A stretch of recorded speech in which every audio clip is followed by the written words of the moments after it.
Hey everybody, welcome back to Gooseberry Homestead. So I'm doing a quick little video here in my little dinky kitchen, and we're looking at a bowl of peat moss here, and right over here are some chestnuts. I found some chestnuts at the local Asian market because I haven't seen any at the grocery stores yet this time of year. And generally you want to try to get your chestnuts earlier in the season, right when they first fall off. Like I saw those horse chestnuts falling off of the chestnut tree back in mid-October, and generally they start falling about mid-October to the beginning part of November. So that's when you want to harvest the nuts.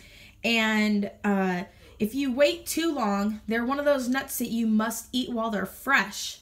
And if you don't eat them while they're fresh, then they tend to get moldy on the insides. So I found a whole bunch except for this one right here. And it looks completely different. If you look at all the chestnuts right there, that one looks completely different than the rest. This one right here. And that's because I found this one on a tree, or on the ground near a tree, and I can actually feel it shaking around inside. So hopefully this nut isn't gone too much. It might have dried up too much already. So, but I collected that last month in October at my husband's grandmother's house, and we went up to see her, and she's like 95 years, no, 90, I think she's 95 or 96 years old. And there was a chestnut tree in her neighbor's yard, but all the chestnuts like to fall in her yard too. So I was looking around, and a lot of the chestnuts, the giant green, hairy, and some of them start turning not so green. They start turning like a brown color, and they hurt to pick up. So you have to be very, very careful. It's like getting poked with 100 little needles. And the big old balls had all these chestnuts in them, like where the seeds should have developed, but the seeds weren't developed. And I was trying to figure out, why on earth did these not have any seeds in them that were developed? They had the seeds where they should have developed, but they were completely flat. They weren't, you know, it wasn't right. They didn't look right. And there was only a few where I could see the squirrels had found a good nut, and they had already opened the nut and taken the nut out of the hull, out of these right here, you know. And so there was only one that we found that looked good, and so I grabbed it, which means if you are finding chestnuts like that, where it looks like the seeds haven't developed, but they're there inside of those giant balls, then what's happening is there's not another chestnut tree to help pollinate the tree. And there was just enough pollination from the one tree to create a small amount of fully developed nuts. But even then, they're kind of small, as you can see. And whereas these ones are a lot bigger. These ones are still really fresh. They're not wiggling around inside. This one is rattling inside. I don't know if you can hear. Anyways, it is rattling around inside there. So I'm trying not to move a whole lot in my kitchen because our floor is very squeaky when they put the subfloor down in. And so I'm trying not to move a whole lot because it's really bad. It squeaks so bad. So anyways, so what am I doing here? Now that I've talked about the seeds a little bit, well, I'm going to put some water in this peat moss and get it nice and moist. And I'm going to put a layer of peat moss under these. So I'm going to take these out and set them aside. And then I'm going to put a layer of peat moss underneath. And then I'm going to put these on top of that layer. And then I'm going to put a little bit more peat moss over the top of these seeds. And then I'm going to put them in my refrigerator and just allow nature to do, it's kind of simulate nature in a way. I was going to let nature do its thing, but no, we're going to simulate nature, and we're going to do it inside of my fridge here so that I can keep an eye on them, and then I can keep updating you guys on the progress if any of them germinate. The thing is you need at least 2 chestnut trees in order to have great pollination. And in fact, I would probably have maybe 6 to 8 chestnut trees on my property when we do get a place, because and I'll get some different varieties and that sort of thing that'll help with pollination. But it's good to have a good variety, that way in case one dies, you have another tree that that can help pollinate.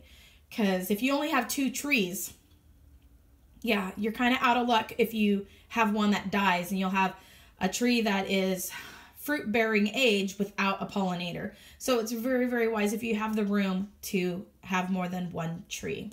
So anyway, so we're just going to do this, and I'm going to try to see if I can get this one to grow, even though it's kind of wiggling around in there, which indicates that it has dried up a little bit.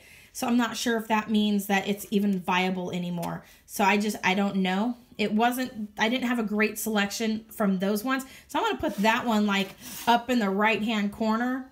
And then the rest of them I will place in rows inside this container here like this. And so we'll do like maybe 4 and then 3 at the top. And that way I have the smaller one, and maybe I'll put 2 big ones at the top. The two biggest ones that I have here, whichever one's probably, this one is actually pretty big. Maybe I'll just leave it something like that. But anyways, do like 4 in this row and then 3 in the back row. And so we'll just have to see. So anyways, now I'm going to go ahead and I've got my tripod here, but I'm just going to go ahead. I've got some water, and I'm going to put some water in this, and I'll hold my phone camera with the other side, and I'm just going to pour all of this in, because peat moss, you just got to soak it up in there, and it doesn't like to soak up very well. I'm using my rice spatula to stir with, but I put about maybe, I don't know, 2 cups of water. I can add more peat moss in if it's too wet, and it's possible that it could be. Yeah, I can add a little bit more. It's a little bit too wet. See, generally people have the opposite effect when they're mixing up their peat moss. They don't add enough water, or they have a hard time getting the water to soak into it. Yeah, we're gonna need a little bit more. So I'm just gonna reach into the bag here. I'm using the Miracle Grow peat moss right here. So I'm just gonna reach in and grab a nice handful while I make a mess all over my kitchen floor. I need a sweep anyways, so not a big deal. Today I've been like cleaning like crazy, and I just was like, okay, the counters are dirty, and I just sweep all the stuff on the counters onto the floor. So I'm like, I have to sweep anyways today, so not a big deal. Okay, so let me put you down here instead of looking at the coffee maker. You're welcome. You guys get to look at my coffee maker. So, turn it down, boo. It's too loud. Making a video. I don't know if you guys can hear. He's listening to Veggie Tales, the one where it's got the little guy with the penguins on the, and they keep going down, and he likes hearing the guy yelling. All right, that actually looks pretty good. And I want it to be damp, but I don't want it to be too wet. Maybe just a little bit more peat moss, because I don't want it to be overly wet. So that will actually promote mold. So I want it to be damp, but I don't want it to be overly, you know what, I'm just going to use my hands. So, and work it in. Yeah, I need a little bit more. It's a little bit wet. See, sometimes you just got to get your hands in there, because then you can really see how wet. See, I don't want to feel water in between my fingers when I'm squishing this in. So now that's feeling a lot better. because when I was squishing, I was feeling a little bit of like water in between my fingers, and that's too wet. All right, so now what I'm gonna do is I'm gonna go ahead and I'm gonna take these out and set them on my ledge here next to my sink. And I've had these in my fridge. Okay, this is trying to fall into the sink. I've had these in my fridge, and now I'm just going to set them over here on the sink. And now I'm gonna put a layer into this, and it's gonna bring this back down. There we go. So I'm gonna put a good layer of dirt in this container here. And there's enough, like this isn't like sealed, so airflow can get into this container, which is good. And you want there to be some airflow. You don't want it to be in an airtight container, you guys. So at least that's what I think. Because in nature, things aren't in airtight. So now we're just gonna place these in here. And I'm gonna do 4 across. And I'm putting them flat side down. If you look at your chestnuts, they have these, they have a more rounded side and a more flat side. And so generally when they come out of the shells, the big round balls, they will actually naturally go to the side that's flat. So you want to find the flat side and place them on the flat side, the flatter side. And then by putting them in the peat moss, so like this one is more rounded on this side and it's flatter on this side. So that's the back. That's the top where the little tassel normally is. So these ones I'm gonna face this direction. I'm gonna face them that way. I'm gonna put this one as a really big one. I'm gonna put this one up here at the top. I'm gonna face that one back into the pot. And this is another big one, so I'm gonna put that one right up here.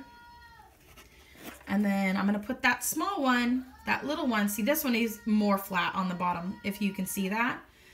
It's a little bit better example. I'm gonna place that one facing in as well. Top right corner. Okay, so we remember which way it's going. So these two, I'm gonna face them in like that. And then the other side, I'm gonna face these ones, the other direction pointing towards the other way. I might put it at an angle actually, because these ones actually, you know what? I'm gonna put these ones here because they're facing that direction. And then this one I'm gonna face down like that. And this one I'm gonna face down also like that. So this direction. I don't know if that's gonna do any good. So anyway, so this is the top right one. This is the little one that came from the great-grandmother's tree, or my husband's grandmother's tree, or neighbor's tree. And then the rest of them I got at the Asian food market. And they are sweet chestnuts. They were very, very tasty. I had a whole bunch of them to eat already. So now we're going to go ahead and we're going to put a layer on top. And now that we've noted where all of the chestnuts are, including the one from Grandma's house, we're going to just put a layer of peat moss on top.